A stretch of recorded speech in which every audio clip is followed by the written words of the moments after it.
Hello everyone, I'm Auntie Kara, but this video is not for kids. This is another edition of book reviews for grown-ups who love fairy tales. Today we are going to be talking about The Mermaid, the Witch, and the Sea, which is by Maggie Tokuda-Hall. I love this book.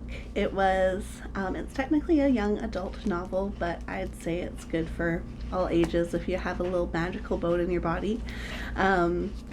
So I had this book recommended to me many times by many people, and I can see why. It's got mermaids, got witches, got pirates, got tackling issues of gender, of sexuality, of imperialism. It is all around good stuff.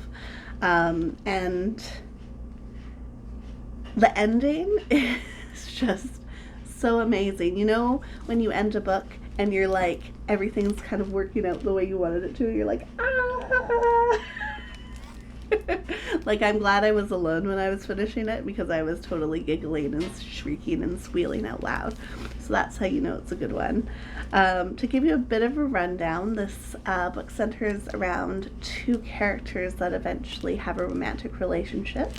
The first character is Evelyn, and Evelyn is of noble, if that's the right word for it, definitely upper class imperial blood.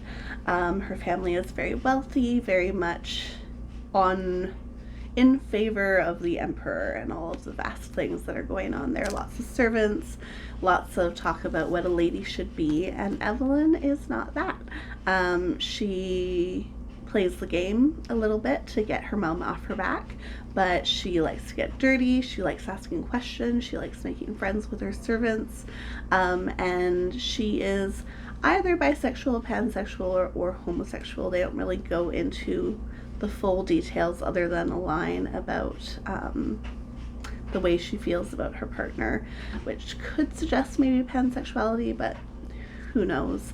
But the way it's described in the book is her parents call her crooked, because she has been observed having a relationship with one of her ladies' maids who she's known her whole life. So they basically marry her to some far-off aristocrat and put her on a ship and send her to her new husband, or sell her to her new husband, as it were, which ends up actually being quite a darker reality than that, but I'm not going to ruin it for you guys. So that's kind of Evelyn. She is a bit of a rebel. She's an intellectual. She has a very severe sense of what justice should be, and she sticks up for the little guy as much as she can in the role that she has been prescribed. The other character is Flora, also known as Florian. So this is a character that goes through a gender exploration and a journey of self-exploration throughout the book. When we first see Flora, they're using she pronouns and growing up as a girl on the streets in one of the colonies, and, you know, abandoned by their parents, living with her brother, really stealing what they can, trying to stay warm and just hoping to live another day. So when her and her brother Alfie are able to work their way upon a pirate ship, they are really grateful to convince the captain that they deserve a spot and that they will be of value. And in that process, the captain is kind of like scoffs, like, oh, a girl on my pirate ship, that doesn't make sense. But throughout their journey, Flora goes through a bit of a ritual on board that then has her take on a male persona, where she has become Florian, and Florian is using he him pronouns, and Florian was particularly come to be because of safety, because being a woman on a pirate ship is not a very safe situation for obvious reasons. But over time, it becomes less of an identity of necessity and more one that feels right for Florian.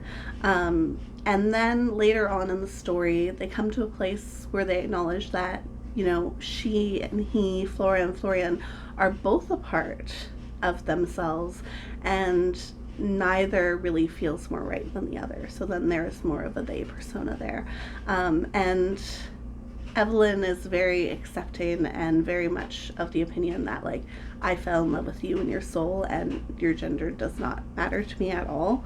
I love you no matter what. So it's just, there's so much beauty in that. There's so much acceptance in this world. There are lots and lots of characters that identify as they, them.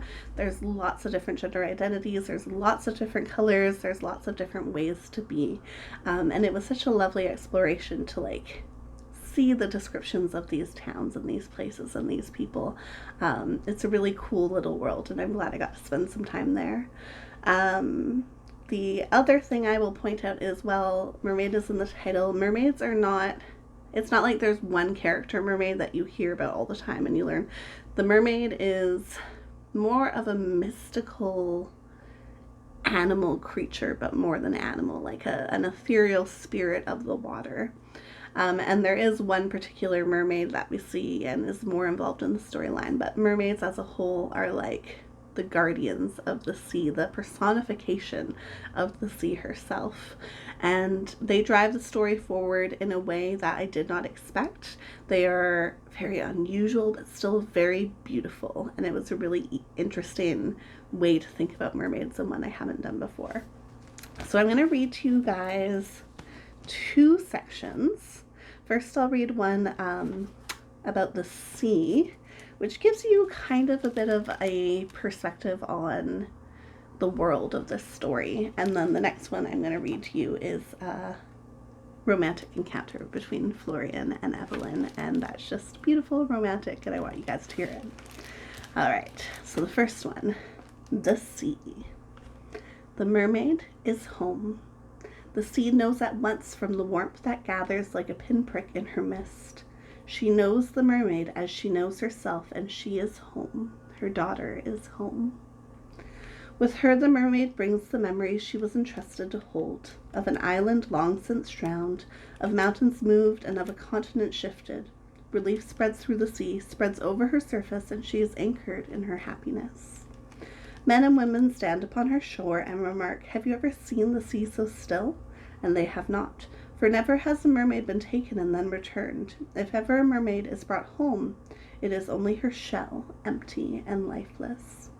How many daughters dead and gone has she buried in her depths? How much despair still lingers? Ah, but this time. What kindness is this? Unprecedented. It was Evelyn, the mermaid says. She fed me and she freed me, and I am home, mother, I am home.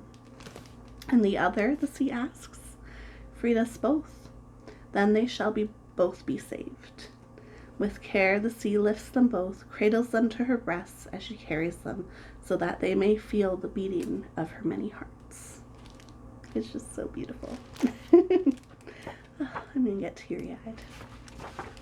All right, one more. May I? Evelyn asked, and before her eyes could meet Florian's again, Florian's lips were on hers. He tasted like the sea. The world that was not this kiss faded into nothingness. It was an abyss of inconsequentiality, of noises unheard and sensations unfelt.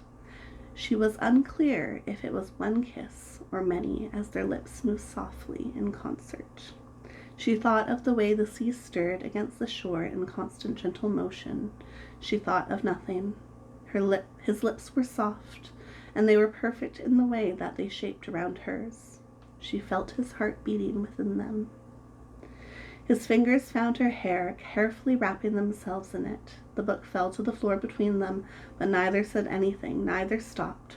Instead, Evelyn pulled Florian over her so that their bodies pressed against each other, warm and right and sure.